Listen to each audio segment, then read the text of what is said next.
하나님 말씀 누가복음 12장입니다.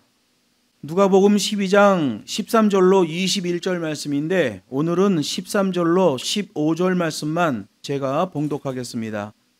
무리 중에 한 사람이 이르되 선생님 내 형을 명하여 유업을 나와 나누게 하소서 하니 이르시되 이 사람아 누가 나를 너희의 재판장이나 물건 나누는 자로 세웠느냐 하시고 저희에게 이르시되 삼가 모든 탐심을 물리치라. 사람의 생명이 그 소유에 넉넉한 데 있지 아니하니라 하시고 아멘. 본문 말씀을 가지고 하나님께 대하여 부유한 자 되기를 힘쓰라 라는 제목으로 하나님 말씀을 증거하겠습니다. 구약의 율법 말씀은 구약의 복음이에요. 하나님의 그 선한 율법이 있음에도 불구하고 예수님의 초림과 함께 다시 복음이 오게 된 원인은 유대 종교 지도자들의 문제 때문이에요. 그들이 신학을 변질시켰죠. 변질신학, 장로의 유전. 그것 때문에 다시 복음을 선포하시게 된 거예요. 그 오류를 교정하시려고 했죠. 그런데 오류를 교정하려고 했더니 장로의 유전의 신학으로 돈벌이하던 그 시대의 종교 권력을 붙들고 있던 바리새인들이 오히려 예수님이 잘못됐다고 공격하는 거예요. 자기네들이 잘못되어 있는데 예수님이 오류다라고 공격했던 거죠. 예수님이 초림 때에 그렇게 복음을 증거하시며 구약을 완성하셨어요. 왜냐하면 바리새인들이 그 구약 복음을 다 망가지게 해놨어요. 그래서 초림의 복음으로 구약의 복음을 완성하셨단 말이에요. 주께서 재림하시는 마지막 때에는 오류 교정 차원이 아니라 최종적 심판을 시행하시는 거예요. 그래서 지금 이 시대를 사는 우리는 계명대로 법과 식대로의 기준이 필요한 거예요. 이 시대에는 사랑의 하나님을 말하는 때가 아니에요. 공의의 하나님을 말해야 돼요. 왜냐하면 공의의 심판이 있단 말이에요. 사랑으로는 심판이 안 돼요. 공의의 말씀으로 심판하시게 된단 말이에요. 생각해 보세요. 다음 시간이 영어 시험인데 지금 수학책 갖고 공부하고 있으면 바보예요. 영어 시험이 있으면 지금 빨리 한 페이지라도 영어를 봐야 돼요. 그래야 그 시험에 대응할 수가 있지요. 공의로 심판하신단 말이에요. 그러면 지금 공의의 메시지가 선포돼야 됩니다. 그게 정상이지요. 그런데 이 시대에 보면 그냥 사랑의 하나님이라는 거야. 네가 무슨 짓거리를 해도 사랑의 하나님이 너를 용서하시고 천국 보내주신다는 거예요. 그것 때문에 초대교회가 망했고 유럽 교회가 망했고 미국 교회와 한국 교회가 망하고 있는 거고 이 시대의 교회들이 엉망진창이 되고 있는 거지요. 그래서 여러분 주님이 재림하시면 세상을 심판하는 개념이 아니에요. 교회를 심판하시는 거예요. 예수님이 오셔서 복음을 선포하실 때 이방 사람들에게 그렇게 애쓰지 않으셔요. 그들은 이미 심판을 받았다. 아주 특별한 이방인일 경우에는 개종하고 그리스도의 법으로 들어왔죠.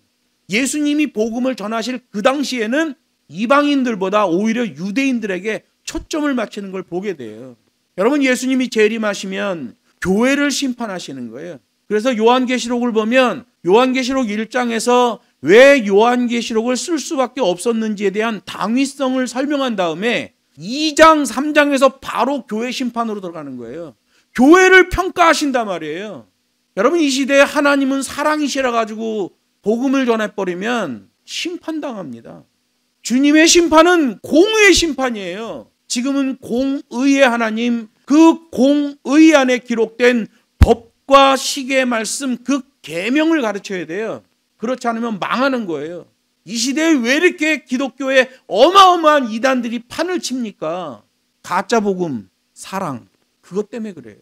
여러분 사랑은 이룰 수가 없어요. 부모가 자식을 그렇게 사랑을 하고 그렇게 가꾸어줘도 자식은 부모한테 엄마가 나한테 뭐 해줬어? 이렇게 얘기한다니까요. 사랑은 완성되지 않아요. 완성될 수 있는 건 공의예요. 공의의 말씀은 이렇게 하라, 이렇게 하지 말라 라는 경계선이 명확하단 말이에요. 그래서 완성이 되는 거예요. 사랑은 완성이 안 됩니다. 그런데 사람들이 좋아하는 것은 사랑이죠. 공의는 뭔가 나를 속박하고 있다고 생각하는 거예요. 아니에요. 터치해 주는 거예요. 공의의 말씀은 우리의 삶을 터치해 주는 거예요. 잘못된 곳으로 가면 터치해 주는 거예요. 잘못된 생각을 할 때 터치해 주는 거예요. 사랑은 터치 안 해줘요. 공의가 터치를 해주는 거죠. 요즘 교회를 보면 21세기 바리새인들로 가득해요. 이중성 신앙이에요. 치장성 경건이에요. 회칠한 무덤, 평토장 무덤, 화 있을 찐저에 21세기 바리새인들이 가득합니다.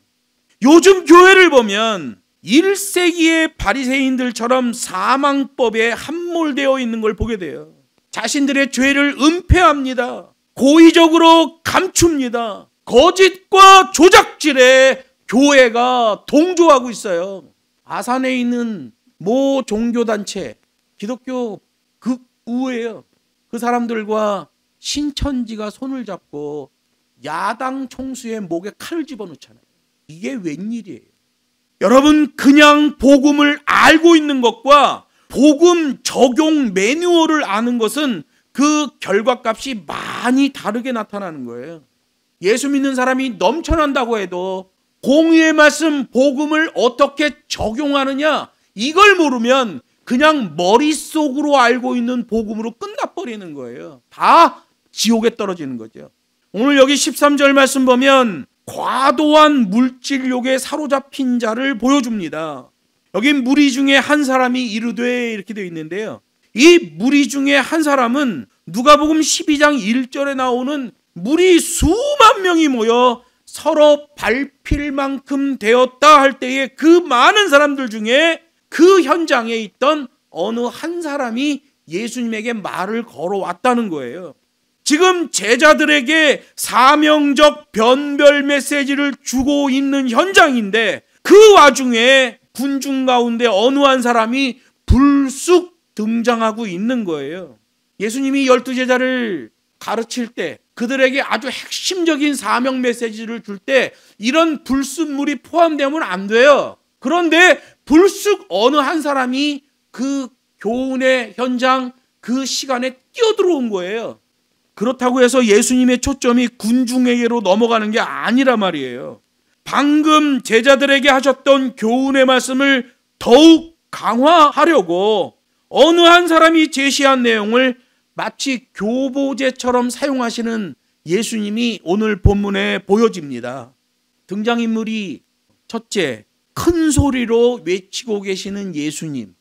사망법에 있다가 이제 생명법으로 방향이 전환되고 있는 제자들이 오늘 본문의 등장인물이죠. 그 다음에 사명적 방향 전환의 중요 현장인데 세상 기준을 말하는 어느 한 사람이 등장하고 있는 거예요. 예수님, 제자들, 어느 한 사람. 이게 오늘 본문에 등장하는 사람들이에요. 여기 갑자기 등장하고 있는 이 사람은 예수님을 합리적이고 전문적인 선생님이라고 부르고 있어요. 오늘 본문에서는 선생님 내형을 명하여 이렇게 하는데 여기 법적 용어가 나오면서 여기 선생이라는 말이 합리적, 전문적 선생으로 번역돼야 되는 거예요. 법에 대해서 묻고 있잖아요. 그래서 그냥 선생이 아니라 합리적인 선생님, 전문적인 선생님이라고 묻고 있는 거죠. 여러분 누가복음 11장 37절에 보면 예수님의 복음 전하는 현장에서 이렇게 가만히 예수님을 보고 있다가 감동을 받은 어느 바리새인이 있었죠. 그 바리새인이 누군지는 말 안 해, 성경에서. 그가 예수님에게 제안합니다. 선생님, 우리 집에 오셔서 식사 좀 하시지요. 그런데 막 난리가 나잖아요. 손 안 씻었다고. 거기서 바리새인 서기관들이 막 다 달려들고 예수님을 죽이려고 하잖아요. 그것과 연결되어 있는 게 오늘 본문이란 말이에요. 예수님을 초청해서 식사를 대접하려고 했던 어느 한 바리새인. 오늘 본문에서는 굉장히 중요한 메시지를 선포하고 있는데 불쑥 끼어들며 세상적인 판단을 해달라는 어느 한 사람이 등장하고 있는 거예요. 근데 그 사람이 예수님을 합리적인 선생님, 전문적인 선생님이라고 부르고 있는 거예요. 이 욕심의 사람의 입장에서 보면 형과 재산을 나누는 일이 매우 간절한 일이었지만 예수님은 하늘의 기준으로 답변을 하셔요.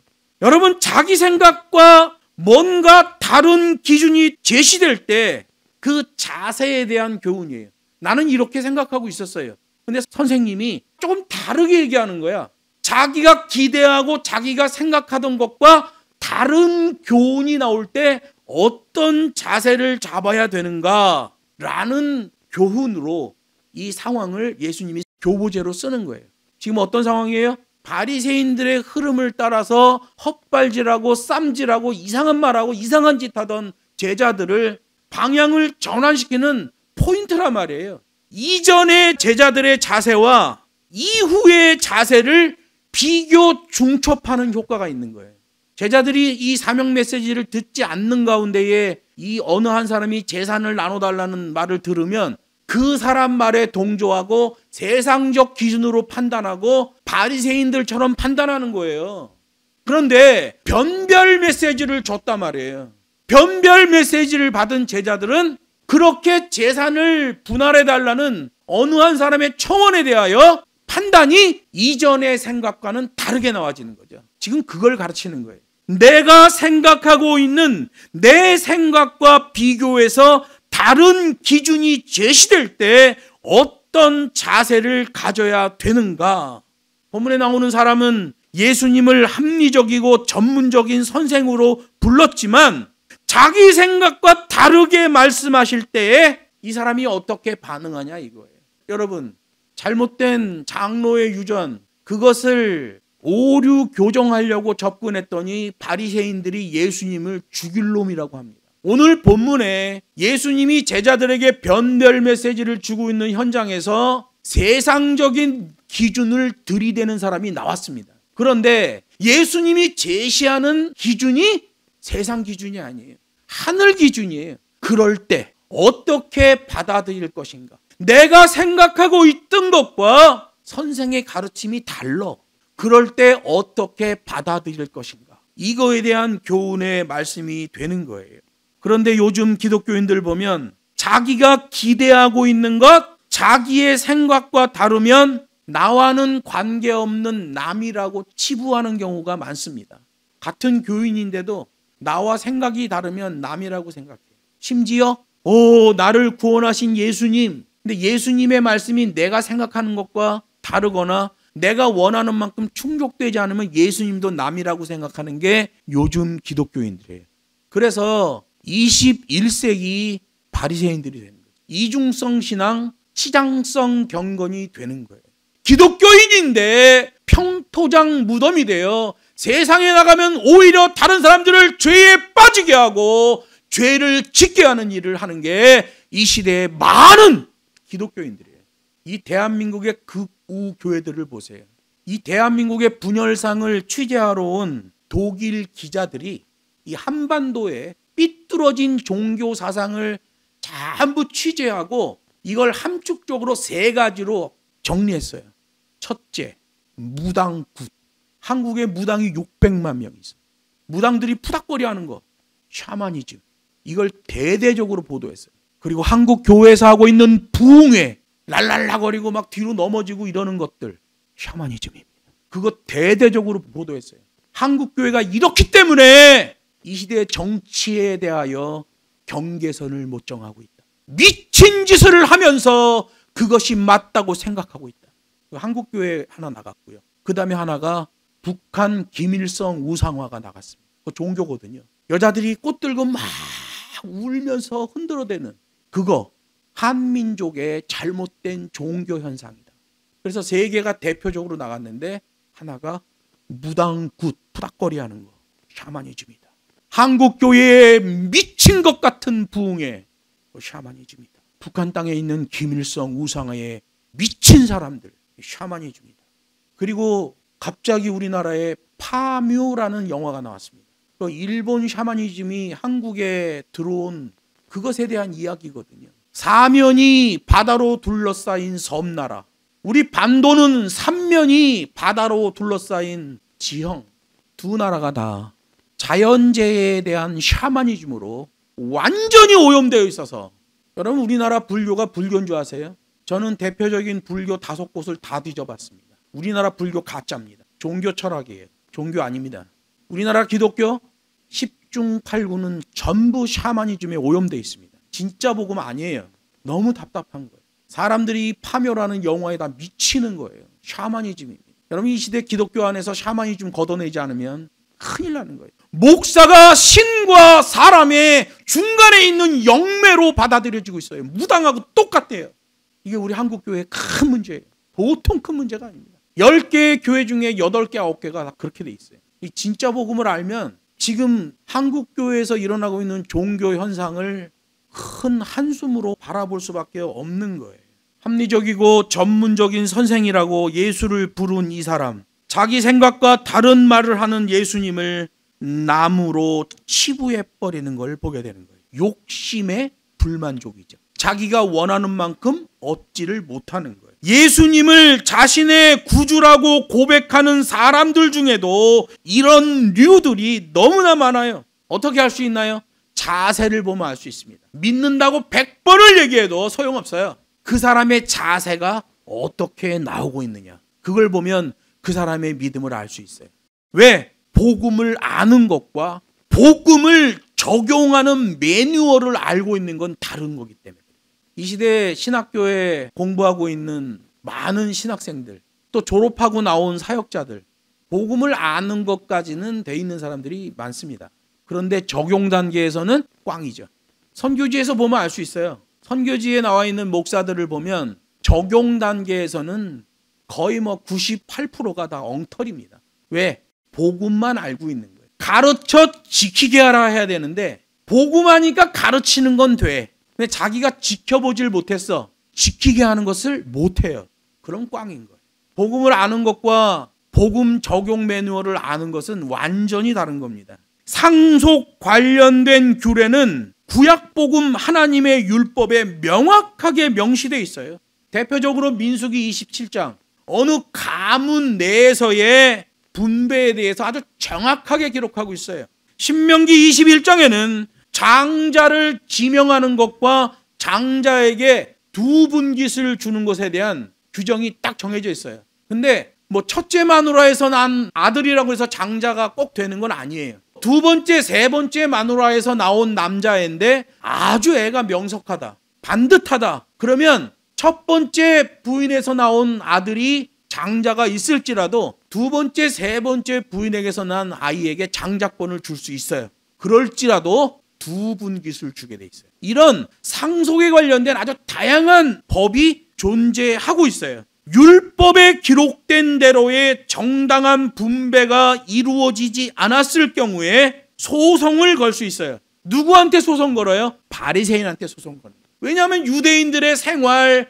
그들의 모든 교육, 법령, 이런 모든 것들이 회당에서 진행됐기 때문에 만약에 상속에 관련돼서 문제가 발생하면 바리새인들에게 가서 재판을 받아야 되는 거예요.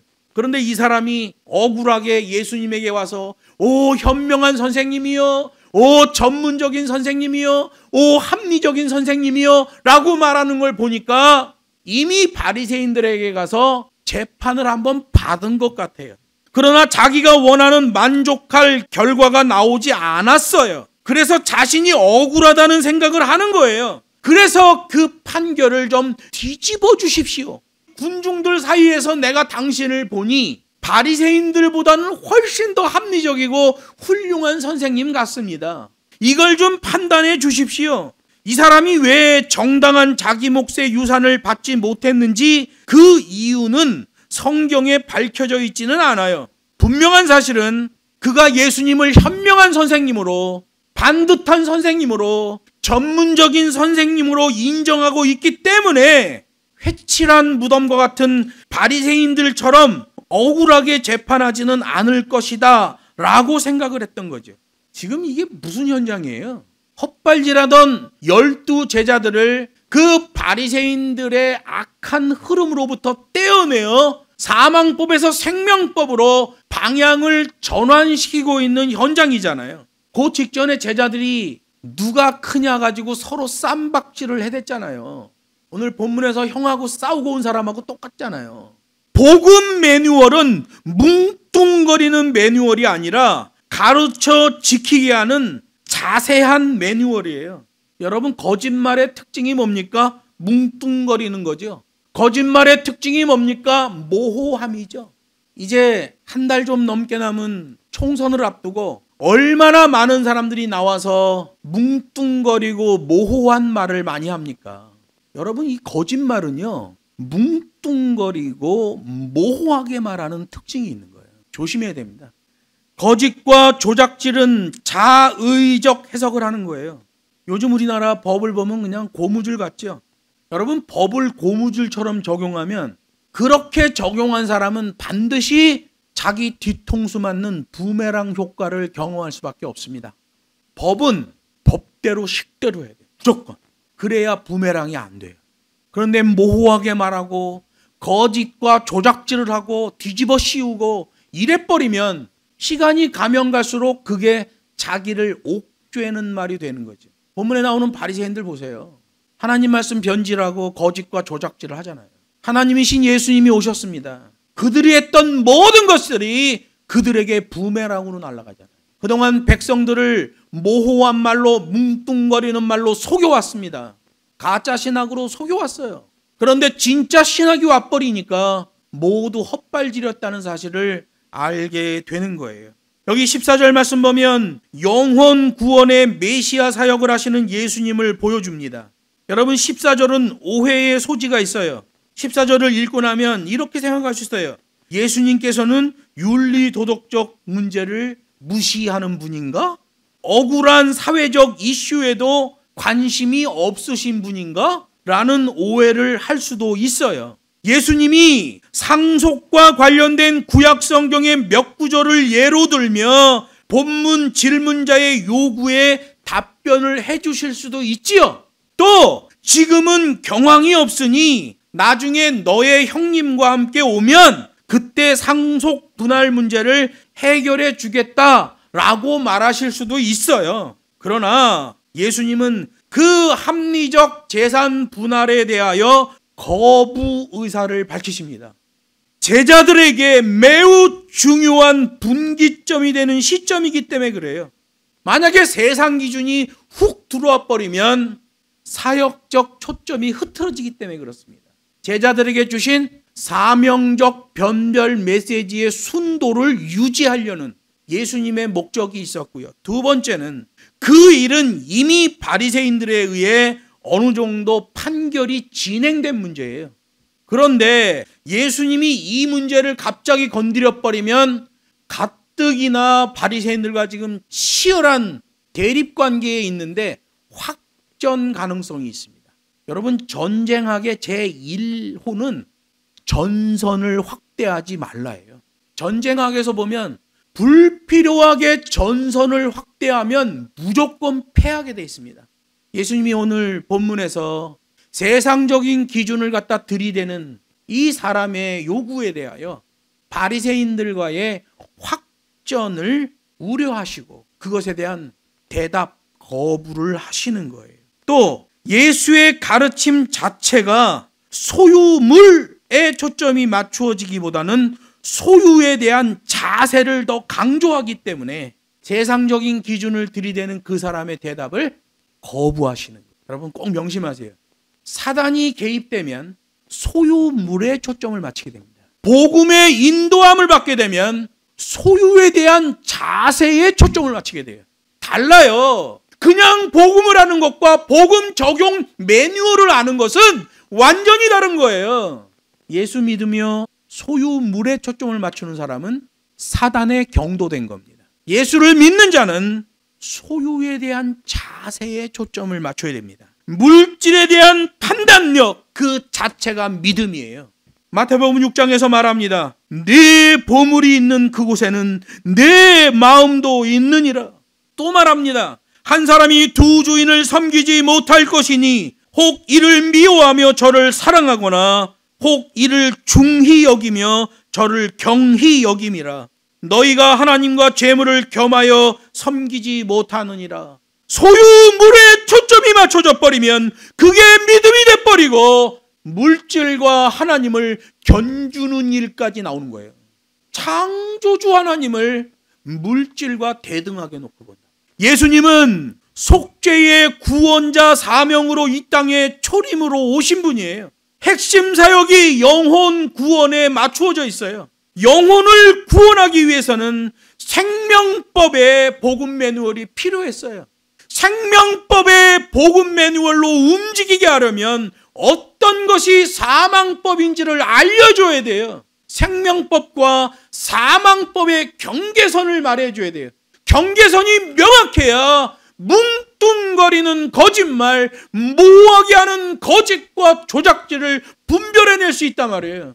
그 사망법의 실체를 보여주기 위해 인생의 기준 경계선을 보여주는 거예요. 무엇이 순종이고 무엇이 불순종인지, 어떤 게 하나님의 계명이고 어떤 게 장로의 유전인지 믿음과 행위의 경계도 알려줘요.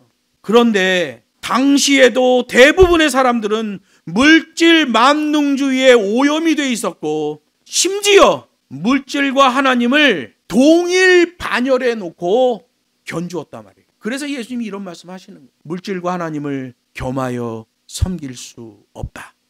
예수님께서 세상 기준에 깊이 오염되어 있는 제자들에게 사명적 변별어를 말씀하시는 그때 갑자기 훅 하고 들어온 물질 상속의 문제, 자칫하면 제자들의 초점이 엉뚱한 데로 날아가 버릴 수도 있는 상황이에요. 사단의 계략과 공격이죠. 그렇기에 이 질문은 단순히 물질을 공정하게 분배하는 차원을 넘어서 물질 탐욕에 대한 근본적인 문제를 풀어야 한다는 것을 말씀하고 있는 거예요. 많은 군중들로 인해 서로 밟힐 것 같은 상황인데, 지금 자기 몫을 요구하는 이 사람은 자신의 마음속에 있는 물질에 대한 탐욕으로부터 해방되지 않는 한 그가 제 몫의 재산을 받는다고 하더라도 만족할 리가 없지요. 이게 현대인에게도 있는 만몬주의 욕심의 병이에요. 예전에 정주영 씨가 살아계실 때 정주영 씨의 재산이 한 10조 원 됐어요. 그때 당시 10조 원이면 지금으로 얘기하면 한 7, 80조 되겠죠. 당시에 10조 원의 돈이 있었는데 현대증권 이익치 사장을 이용해서 주가 조작을 하고 7천억 원을 더 챙겼습니다. 정주영 씨는 감옥에 안 가고 이익치 현대증권 사장이 감옥에 갔지요. 마음속에 있는 물질에 대한 탐욕으로부터 해방되지 않는 한 사람은 그 만몬주의 욕심에 만족이 있을 수가 없습니다. 예수님이 오늘 본문에서 질문에 들어오는 이 사람에게 대답을 거부하십니다. 그리고 제자들에게 말씀하시래요. 15절 말씀 보면 저희에게 이르시되, 이 저희는 제자들을 얘기하는 거죠. 그 사람을 교보제로 사용해서 이 상황을 제자들을 가르치는 재료로 쓰고 있다는 거죠. 삶과 모든 탐심을 물리치라. 사람의 생명이 그 소유의 넉넉한 데에 있지 아니하니라 하시고, 이거 굉장히 중요한 말씀입니다. 분쟁이 발생할 정도의 과도한 욕심, 그 탐심을 물리치라는 이 교훈의 말씀은 모든 이들에게 해당하는 공통적인 심판의 계명이에요. 이 상속 재산 분할 요청은 어느 한 사람이 했지만 예수님의 답변은 제자들을 향하고 있어요. 사명적 변별어에서의 너희라는 말이 오늘 본문에 사용되고 있지요. 여기 15절에 삼가라는 호라테라는 헬라어는 원어를 그대로 해석하면 영적으로 인식하고 분별의 실천적 측면에서 조심하다라는 말이에요. 그렇게 사용되는 말이에요.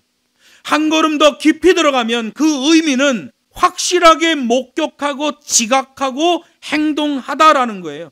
시청각 교육을 하신다는 것을 오늘 본문 호라테가 증명하고 있는 거죠. 자세의 믿음을 말씀하시는 거예요. 확실하게 목격하고 지각하고 행동하다. 이로써 제자들이 이전에 왜 그렇게 문제가 발생했는지에 대한 원인이 나오는 거예요. 과도한 욕심 때문이다. 물질을 추구하는 것, 명예를 추구하는 것, 인기를 추구하는 것. 그래서 여러분, 자세의 믿음이 나오는 사람의 특징은 10번 생각하고 한 번 말하는 것. 자세의 믿음에서 나오기 때문에 10번 생각하고 한 번 말한 그 말은 반드시 지키는 거예요. 자세의 믿음이죠. 여기 15절에 보면 탐심이라는 말이 있어요. 플레오 넥시아스라는 말인데요. 더 많은 수치를 차지하려는 공격성 이익 욕구예요. 이게 제일 큰 문제죠. 내가 더 많은 걸 가지기를 원하는 거예요.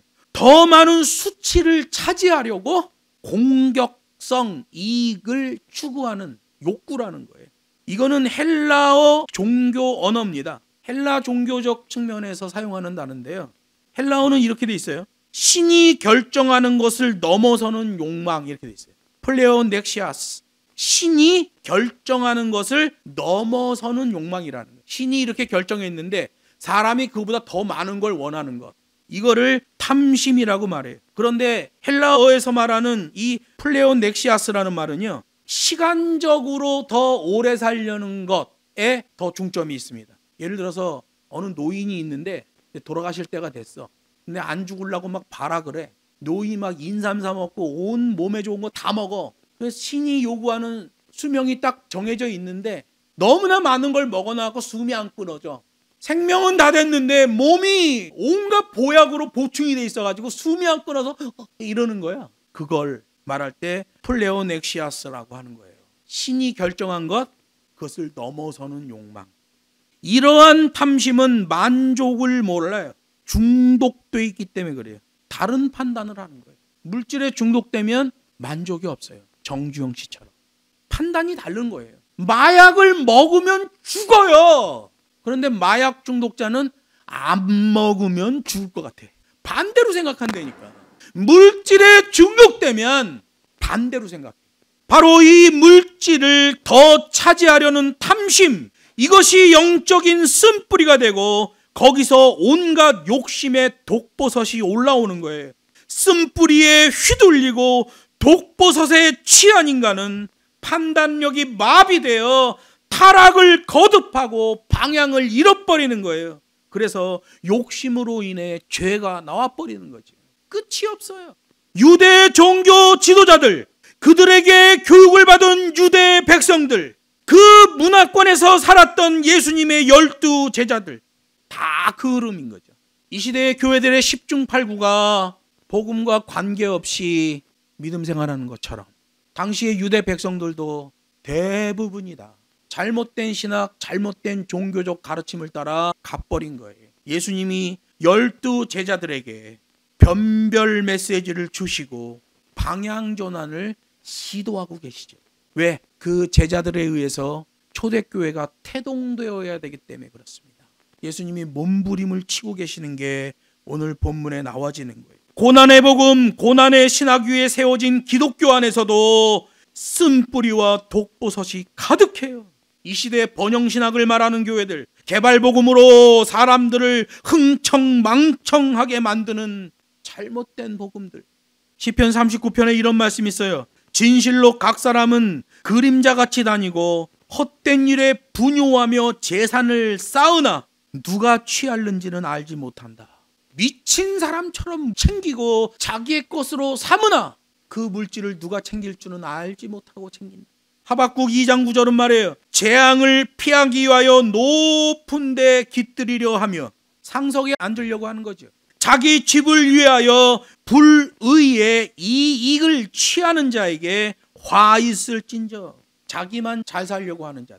하나님 말씀하셨어요. 구약시대에 화 있을진저. 골로새서 3장 5절은 말합니다. 위의 것을 생각하고 땅의 것을 생각하지 말라. 이거 물질에 대한 얘기예요. 디모데전서 6장에서 말합니다. 부하려 하는 자들은 시험과 올무와 여러 가지 어리석고 해로운 정욕에 떨어지나니 곧 사람으로 침륜과 멸망에 빠지게 하는 것이라. 돈을 사랑함이 일만하게 뿌리가 되나니 이것을 사모하는 자들이 미혹을 받아 믿음에서 떠나 많은 근심으로서 자기를 찔렀도다.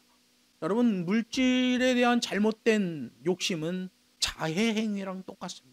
예수님의 가르침은 물질에 있지 않고 물질에 대한 자세에 초점이 맞춰져 있어요. 예수님은 사람의 생명이 소유의 넉넉한 데에 있지 않다라고 평가하시잖아요. 물질에 대한 냉철한 판단이 필요해요. 그래서 예수의 복음을 가진 자는 세상에서 고난을 받는, 물질에 대한 반듯한 기준을 가지고 있기 때문에 세상 욕심으로 넘쳐나는 현장에서 그 사람은 고난을 받는 자처럼 보여지는 거예요. 여기 15절에서 말하는 생명 조예라는 말이 있어요. 헬라어에서는 육체적인 생명인 동시에 미래의 영적인 생명까지로 포함해요.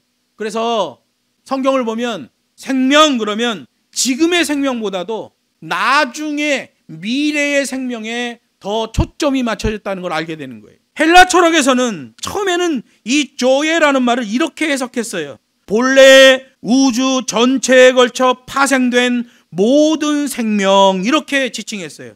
이건 플로티누스의 유출설이죠. 어느 신이 있는데, 절대자가 있는데 그 절대자로부터 뭔가가 이렇게 흘러나왔다는 거예요. 신으로부터 분리되면서 그것이 물질이 됐다라는 게 헬라 철학이에요. 플로티누스의 유출설. 그래서 헬라 철학에서 생명 그러면 우주 전체에 걸쳐 파생된 모든 생명이라고 단어사전에 나와요. 기독교가 헬라 지역에 전래된 다음에는 해석이 조금 바뀌어. 이렇게 바뀌어요. 오직 하나님의 자기 존재적인 생명으로부터 파생되고 유지되는 생명이라고 사전이 바뀌어버립니다. 근데 이거 위험하죠. 범신론하고 똑같습니다. 헬라 로마 문화는 신을 막 만들잖아요. 사람이. 범신론이 돼버리는 거예요. 오직 하나님의 자기 존재적인 생명으로부터 파생되고 유지되는 생명을 생명이라고 얘기했어요. 예전에는 어느 절대신으로부터 이렇게 유출돼서 흘러나온 것이 생명이다. 기독교가 전래된 다음엔 하나님의 절대적 존재로부터 나온 것이 생명이다. 플로티누스랑 별로 차이 없어. 대신 후자는 범신론으로 갈 가능성이 높죠. 기독교 철학에서는 이 조예라는 생명을 어떻게 해석하냐면 하나님께서 주시는 영생을 알 수 있는 능력, 이렇게 돼 있어요. 영생을 알 수 있는 능력, 요걸 생명이라고 합니다. 복음을 목격하고 복음을 알고 그 복음에 따라 행동하는 것, 그것이 바로 영생을 알 수 있는 능력인 거예요. 복음을 목격하고 알고 행동하는 것, 그는 생명이 있는 거예요. 그래서 여러분 자세의 믿음인 거예요. 머릿속에 있는 추상적 믿음이 아니라 내 손과 발로 내 몸뚱이를 통해서 나오는 자세에서 하나님의 생명의 믿음을 발견할 수 있는 거예요. 믿음으로 구원, 행위로 심판. 같이 말해야 돼요. 15절의 이 말씀은 하나님이 기뻐하시는 인간의 진정한 삶은 소유의 넉넉함으로 영위되거나 보존되지 않는다는 말씀이에요. 자신의 인생의 초점을 어디에 두고 살 것인가에 대한 하늘 기준에서의 정답을 말씀하시는 거예요. 벌어서 남 주고 배워서 남 준다고 하면 세상은 난리 법석을 떱니다. 왜 그렇게 손해보는 짓을 하냐고. 벌어서 왜 남 주냐는 거예요. 배워서 왜 남 주냐는 거예요. 우리 교회는 하나님의 말씀 신학을 가르치는 것에 돈을 내지 않게 하고 신학교를 운영하고 있습니다. 벌어서 남 주자, 배워서 남 주자. 세상은 난리 법석 떱니다. 성경은 너 참 잘하고 있다 라고 평가하셔요. 너 영생을 알게 하는 하나님의 복을 알고 있구나, 아는 것뿐만 아니라 실천하고 있구나 라고 성경이 우리를 평가해 준단 말이에요. 제가 일본 사람하고 두 사람하고 얘기하는데 벌어서 남 주고 배워서 남 준다고 그랬더니 막 난리를 쳐. 왜 그러냐, 왜 이렇게 바보 같은 짓을 하냐. 벌었으면 내가 잘 살아야지, 내가 좋은 거 먹고 좋은 거 입고 좋은 데서 살아야지, 왜 남 주냐는 거예요. 기준이 달라요. 끝내 만족할 수 없는데도 그 사악한 탐심을 추구하는 것은 자신의 삶의 목표를 진리가 아닌 것에 두었기 때문에 그래요. 많은 이들이 그 탐심과 욕심의 길로 가고 있는데 그 길은 멸망으로 직행하는 넓은 길이에요. 그 탐심의 끝은 지옥이에요. 여러분, 돈을 벌지 말라는 게 아니에요. 그 물질에 대한 자세가 어때야 되느냐, 이거 성경에 참 정답을 주고 있는 거예요. 그 물질 자체에 초점이 맞춰지면 이치 회장시켜서 7천억 주가 조작을 만들게 한 재산 10조 가지고 있던 정주영 씨와 다를 바가 없습니다. 만족이 안 되거든. 방향을 전환하지 않으면 심판으로 갈 수밖에 없음을 12 제자들에게 확실하게 각인시켜주는 최후 심판 때의 한 기준이 오늘 드러나고 있는 거예요. 말씀을 맺습니다. 하나님 앞에서 또 하나님께 대하여 부요한 자 되기를 힘써야 돼요. 살아계신 하나님과 신령한 교제를 하고 반듯한 열매를 맺는 생명력 있는 그리스도인들이 되어져야 돼요. 간증이 있는 삶이 되어져야 돼요. 그래서 우리 주님은 바리새인을 선택할 것인가 예수 그리스도를 선택할 것인가의 문제를 제시한 다음에 바로 이어서 오늘 본문의 물질에 대한 기준을 말씀하시는 거예요. 재산을 나누는 것, 그 안에 있는 내 몫을 챙기는 것 다 좋다. 그러나 그 일에 대해서도 하늘 기준이 존재한다 라는 것을 말씀하고 있는 거예요. 본문의 교훈도 역시 제자들에게만 하신 말씀이에요. 잘못된 기준으로 살게 하는 세상의 기준에 대하여 하나님의 백성들이 어떻게 살아야 하는가에 대한 답변이죠. 잘못된 기준을 나오게 한 자들, 잘못된 것인데 아무렇지도 않은 것처럼 여기는 것들에 대한 그리스도인들의 자세를 말씀하시는 거예요. 나로부터 시작되는 복음적 영향력, 그 일의 실천의 영성을 가진 진짜 그리스도인들을 세우고 그들을 사용하시는 하나님이라는 사실을 말씀하고 있는 거예요.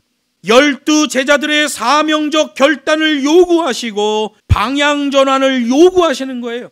참 복음에 대한 반응을 요구하시는 거예요. 몇 년 동안 영끌에서 아파트를 사고 투기를 하는데 사용된 돈이 2,800조 원, 우리나라 안에서. 국가 예산이 600조입니다. 여러분, 재정학에서 보면 어느 나라 정권을 전복시키는데 그 나라 예산의 30%의 검은 돈이 휘적거리면 그 정권이 무너지게 돼 있습니다. 재정학에서 그래요. 우리나라 재정이 600조인데 2,800조라는 돈이 영끌 부동산 투기로 몰렸습니다. 욕심의 광풍이 불었죠. 제가 지난주에 도봉구에 있는 한 교회를 방문했어요. 그 교회는 젊은 부부들이 신앙생활을 많이 하는 그런 교회예요. 곡소리가 나고 아파트 경매 나가고 헐값에 팔고 빚쟁이가 되고 교회 헌금도 못 내고 교회 나오지도 않고 2,800조의 돈, 그게 이 시대의 영성이에요. 그런데 수많은 목사들이 그렇게 영끌에서 아파트 장만한, 정확히 말하면 투기한 그 집에 가서 두 손 들고 하나님의 축복을 해주고 이렇게 충만하게 해주시고 부요하게 해주신 하나님 감사합니다. 그런 거 하면 안 돼요. 목사는. 교인들이 그런 거 하기 전에 영끌은 죄악입니다 라고 말해줘야 돼요. 예수님 당시 잘못된 종교 지도자들의 가르침으로 인생 벼랑 끝에 선 유대 백성들, 이 시대와 다르지 않기에 1세기의 바리새인들이 이 21세기에도 사단의 경도를 받은 자들이 존재하고 있는 거예요.